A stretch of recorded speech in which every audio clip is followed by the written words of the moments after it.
Good evening, guys. Alright, let's get on the road. So this video, I wanted to go over a song by a band that I like called Not a Surf.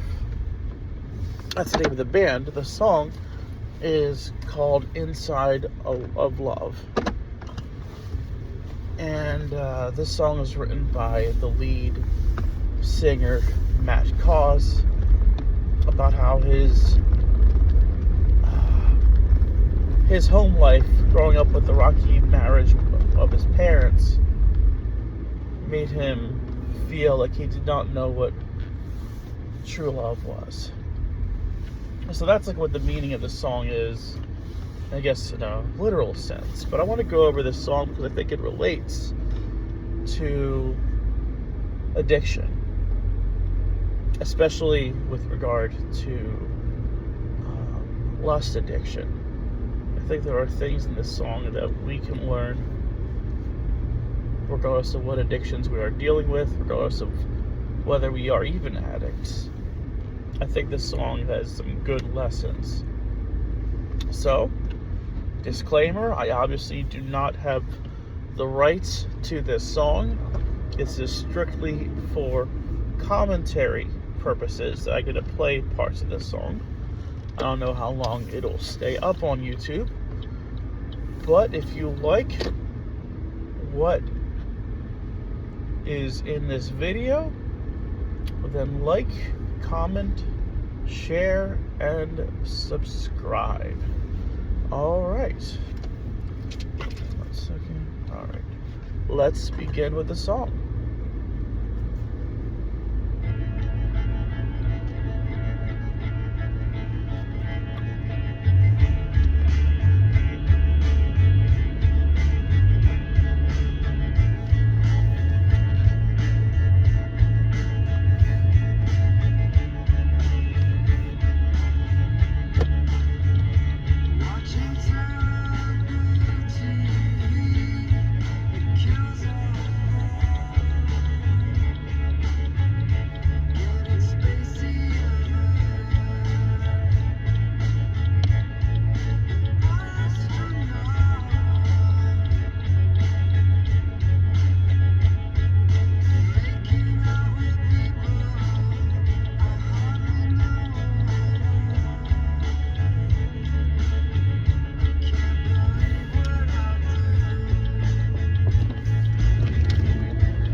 So I'm going to go and pause at different parts of the song, but let's begin with what you just heard in the first verse. Watching terrible TV, it kills all thought, getting spacier than an astronaut, making out with people I hardly know or like, I can't believe what I do late at night. This sounds like the kind of thoughts that someone dealing with lust addiction would have. The person is trying to escape, trying to kill all thought in a sense by basically just giving in to temptation to the point that they don't even know why they're doing it. It's like in a sense, a kind of escape that they are trying to reach. A type of almost like a salvation that they're trying to achieve just through whatever the addiction is. Like making out with people I hardly know or like. Like the person doesn't realize why they keep doing it. They want to escape. They want to self-medicate. But they can't believe that they are stuck. This is the case not just for lust addiction, but really any kind of addiction. The person gives in order to fill up a void that can only be filled up by God. And so this person is powerless. over what they are trying to reach, which is a real connection, a real sense of what love is like. Now let's continue.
Okay, so what you just heard is the chorus, the first chorus, and the second verse.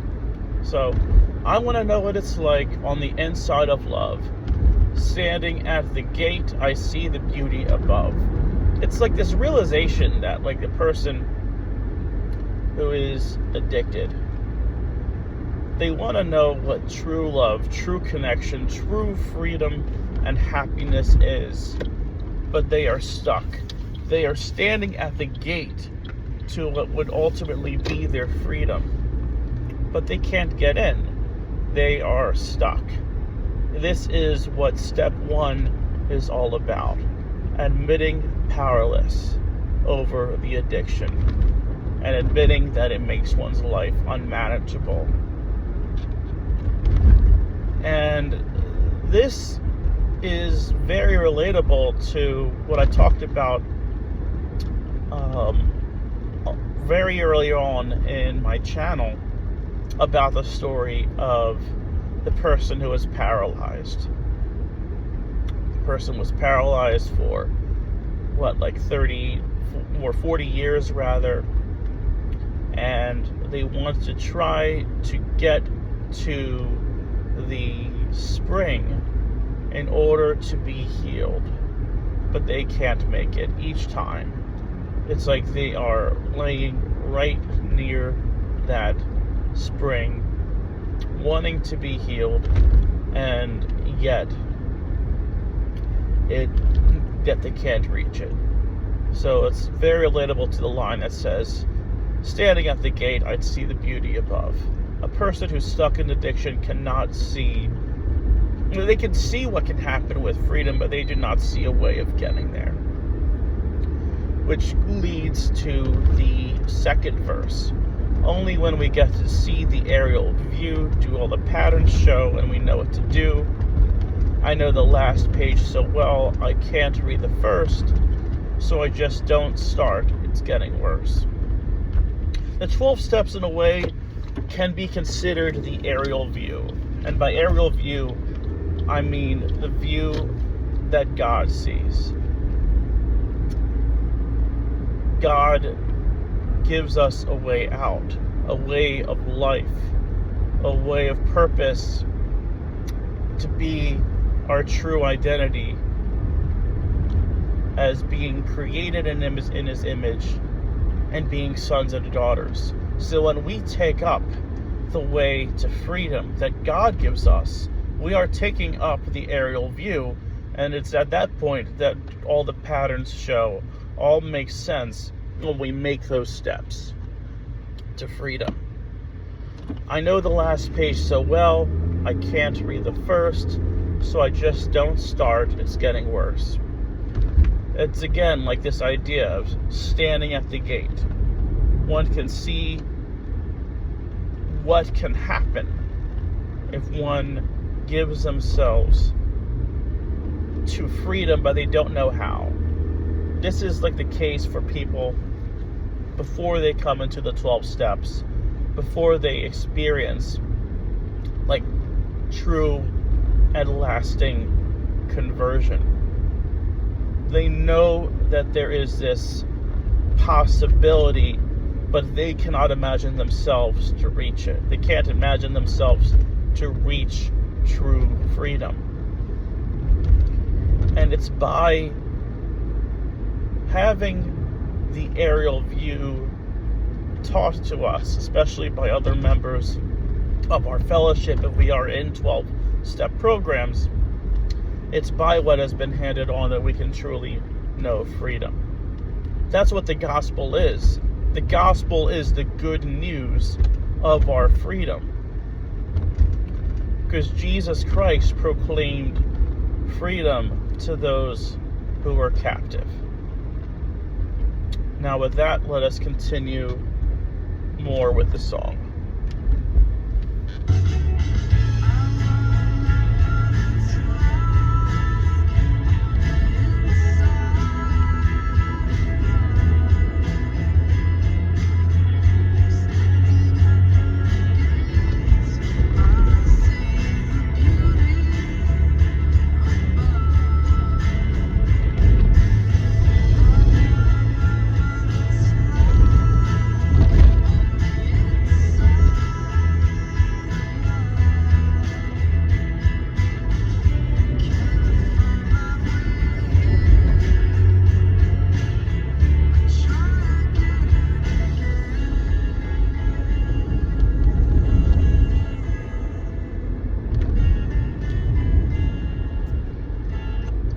I can't find my way in. I try again and again. That is something that even in the program, at the beginnings of being in the program, or the beginnings of someone starting their relationship with Christ, there is this idea of almost trying to do things on one's own. You keep trying again and again, and you're not getting anywhere. It's ultimately by surrender and accepting the grace of God that one can reach true freedom, true happiness, and by giving one's life to God. I mean, that's what the beginning steps talk about. We were powerless over our addiction, and our lives have become unmanageable. We came to believe that a power greater than ourselves can restore us to sanity. And then number 3, we turned our will and our lives over to the care of God as we understood Him. And so, even in the program, even with trying to work the steps, you're going to fall, possibly. You're going to fall in some ways. Maybe not necessarily by losing sobriety, but in other ways too. So there is a sense in which trying is important. But when we try with the help of God and we just keep getting up, well, that's what matters more. Because if you stop trying and you don't get up anymore, that's when you ultimately lose.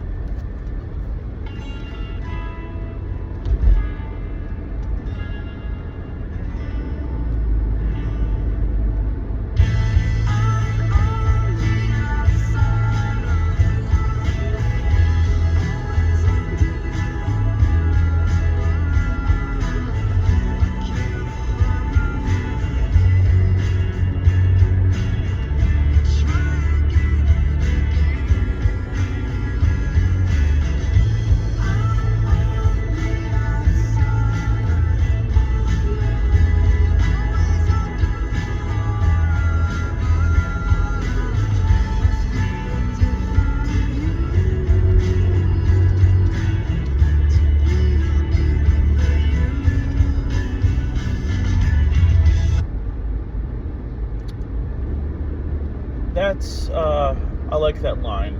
I'm on the outside of love, always under or above. I can't find my way in. I try again and again. I'm on the outside of love, always under or above. Must be a different view to be a me with a you. This is very relatable to those who struggle with addiction to lust. Because in lust, there is no me and you. There is only me. There's this understanding, or there's this idea rather, that with addiction to lust, it's objectification, and it's seeking to have some kind of connection that ultimately is not real. It's this idea of trying to fill the void, trying to be able to receive a quench of thirst that cannot happen, because love, especially in the area of sex, has to be ordered. It can only when it is ordered can there be true freedom and true love and true connection with the other person. And it's because of this that pornography and other ways of giving into lust just do not satisfy, because ultimately it's the focus on the self. And I think that's what the narrator seems to be getting at.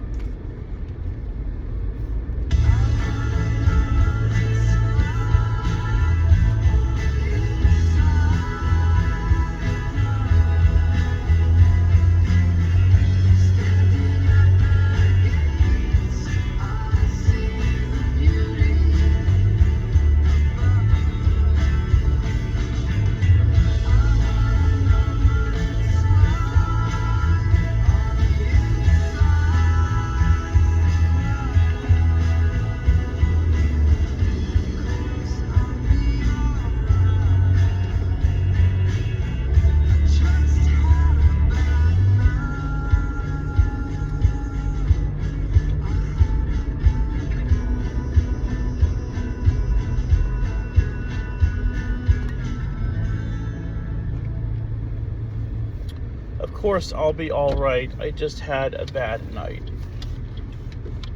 I mean, that could go either way. I mean, for someone who relapses in addiction, it can be considered a bad night. And if that person gives themselves to the program again, gives themselves to Christ, they can achieve freedom again. But it could also go another way, which is minimizing the addiction. I think that, especially for alcoholics, they might say, "Oh, I just got drunk. Not a big deal. I've just had a bad night." Well, the reality is that if it has reached a point of addiction, it's not going to be all right unless someone gives themselves to freedom, give themselves to God. So, long story short, I think this song is a really good portrait of what addiction is, and that it's only when we get to see the aerial view, when we get to see with the view through the lens of God, that we can truly be free. And that is the goal for all of us, whether we are addicts or not. That when we see as God sees, when we live as God wants us to live, that is when we can be truly free. So, we are in the season of Advent, and St. Anthony's tongue talks about this a lot, that there are three comings. There is the coming of Jesus at Christmas, his birth. There is a second coming, which is at the end of time, and then there's a third coming of Jesus in the here and now. And it is by surrender and by welcoming God into our hearts, that we can truly know what love is like, that we can truly know freedom, that we can truly know how to live, can truly know how to love. And what is love? Well, the better way of putting it is who is love, and that is Jesus Christ himself. So with that, I say God bless you guys. Like, share, subscribe, comment, and I'll talk to you soon. Thanks for letting me share.